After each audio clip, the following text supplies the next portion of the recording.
तो सबसे पहले हमने यहाँ पर टू मटेरियल इशूड 1,02,000, उसके बाद प्लांट का हमने यहाँ पर अकाउंटिंग देखा कि किस तरह से प्लांट को इशू किया गया, प्लांट लॉस में गया और प्लांट को रिटर्न किया गया। अगला एक्सपेंडिचर है वेजेज इनकर्ड, 1,62,000 की वेजेज को इनकर्ड किया गया, डेबिट साइड में लिखा क्योंकि एक्सपेंडिचर है। Other expenditure incurred ₹10,000, debit side में लिखा। उसके बाद जैसा हमको मालूम है कि क्रेडिट साइड में क्या आता है, work in progress. By work in progress में दो अमाउंट हमको लिखने होते हैं, एक होता है वैल्यू ऑफ वर्क सर्टिफाई, दूसरा होता है कॉस्ट ऑफ वर्क अनसर्टिफाई। तो वर्क सर्टिफाई की वैल्यू अभी हमने यहाँ पर कैलकुलेट की थी ₹3,20,000, 3,20,000 रुपए। और वर्क अनसर्टिफाई की वैल्यू कॉस्ट आपको दे रखी है 8,000 रुपए। देखिए 320 एंड 8,000। ठीक है, अब इस अकाउंट का हमको निकालना है बैलेंसिंग फिगर। देखिए 3,64,000 रुपए क्रेडिट साइड का टोटल आया। कैसे आया, ₹6,000 plus 5,000 plus 3,400 plus 4,600 plus 17,000 plus 320 plus 8,000। तो 3,64,000 में से हमने क्या माइनस किया, material 1,02,000, plant 30, wages 162, other expenditure 10,000। तो नोशनल प्रॉफिट कितना आया, 60,000 कितना आया, 60,000 रुपए। अब इसे नोशनल प्रॉफिट को यहां से कहां ट्रांसफर करना है हमें, इसे नोशनल प्रॉफिट को यहां से ट्रांसफर करना है सेकंड पार्ट में।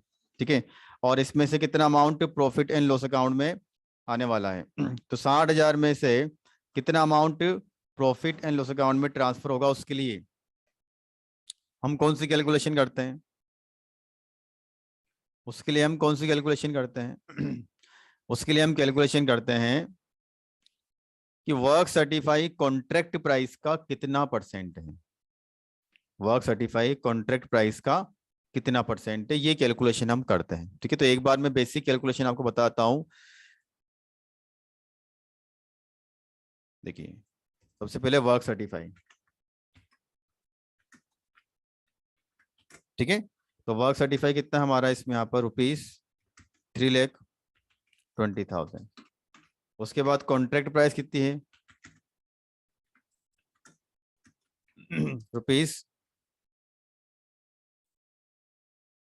₹6,00,000। ठीक है, तो इसके बाद मैंने क्या बताया था आपको कि जब भी आप नॉशनल प्रॉफिट में से P&L अकाउंट के अंदर प्रॉफिट को ट्रांसफर करेंगे तो आपको केस चेक करने होते हैं। सबसे पहले आपको निकालना पड़ता है परसेंटेज ऑफ वर्क सर्टिफाई, किसके साथ में, टू कॉन्ट्रैक्ट प्राइस। चलिए निकालते हैं, 3,20,000 अपॉन 6,00,000 रुपया इंटू 100। क्या किया हमने, वर्क सर्टिफाई और कॉन्ट्रैक्ट प्राइस का रेशियो निकाला।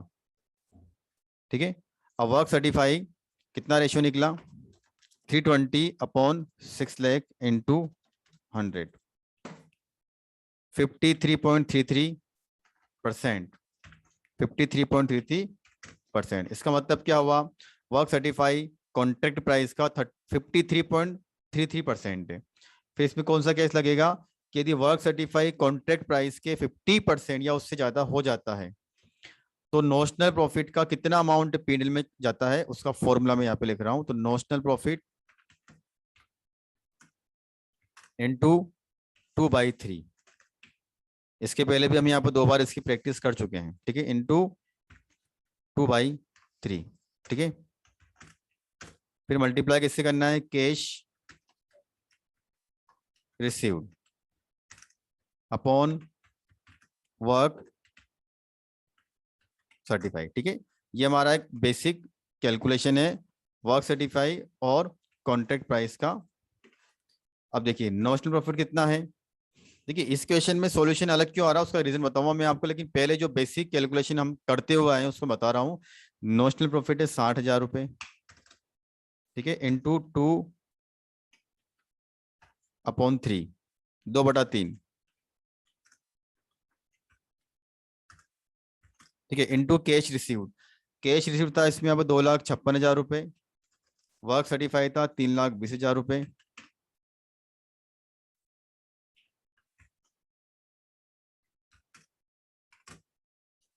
ठीक है, चलिए करके देखिए आप लोग यहाँ पर 60,000 इंटू 2/3 इंटू 256 अपॉन 3,20,000, 32,000 रुपए का प्रॉफिट कहाँ जाना चाहिए? प्रॉफिट एंड लॉस में। कितने का प्रॉफिट? 32,000 का प्रॉफिट कहाँ जाएगा? प्रॉफिट एंड लॉस अकाउंट के अंदर। और 60,000 में से हम 32,000 को माइनस करेंगे तो बचा हुआ प्रॉफिट 28,000 का, वो कहाँ जाएगा? रिजर्व के अंदर। ये हमारा आंसर कंप्लीट है। यहाँ पर देखिए 60,000 में से 32 का कहाँ जाएगा? प्रॉफिट एंड लॉस अकाउंट के अंदर। और 60,000 में से 28,000 का प्रॉफिट कहाँ जाएगा? रिजर्व के अंदर। नॉर्मल केस में हम नॉशनल प्रॉफिट निकालते हैं और उसके बाद में वर्क सर्टिफाई और कॉन्ट्रैक्ट प्राइस का परसेंटेज देखते हैं, और उस परसेंटेज को देख करके फिर हम फॉर्मूला अप्लाई करते हैं, notional profit into 2/3 into cash received upon work certify, जिससे हमको ये पता लगता है कि नॉशनल प्रॉफिट का कितना अमाउंट P&L अकाउंट में ट्रांसफर होगा और कितना अमाउंट रिजर्व में जाएगा। लेकिन किसी क्वेश्चन में अगर आपको कोई स्पेशल इंफॉर्मेशन मिल जाती है, देखिए इस क्वेश्चन के अंदर लास्ट में एक लाइन लिखी हुई है, रिजर्व लिखा आपको यहाँ पर ही, 50% of profit reserve to date. अब इस लाइन का क्या मीनिंग है? तो इस लाइन का मीनिंग ये है कि नॉशनल प्रॉफिट निकालने के बाद जो हम यहाँ पर एक कैलकुलेशन कर रहे थे कि notional profit into 2/3 into cash received upon work certify, अब हमें यहाँ पर ये कैलकुलेशन नहीं करनी। अगर इस तरह की लाइन आपको मिल जाती तो उसका मीनिंग क्या होता है? नॉशनल प्रॉफिट निकालने के बाद आप डायरेक्टली एक फॉर्मूला अप्लाई करेंगे, नॉशनल प्रॉफिट इंटू 1/2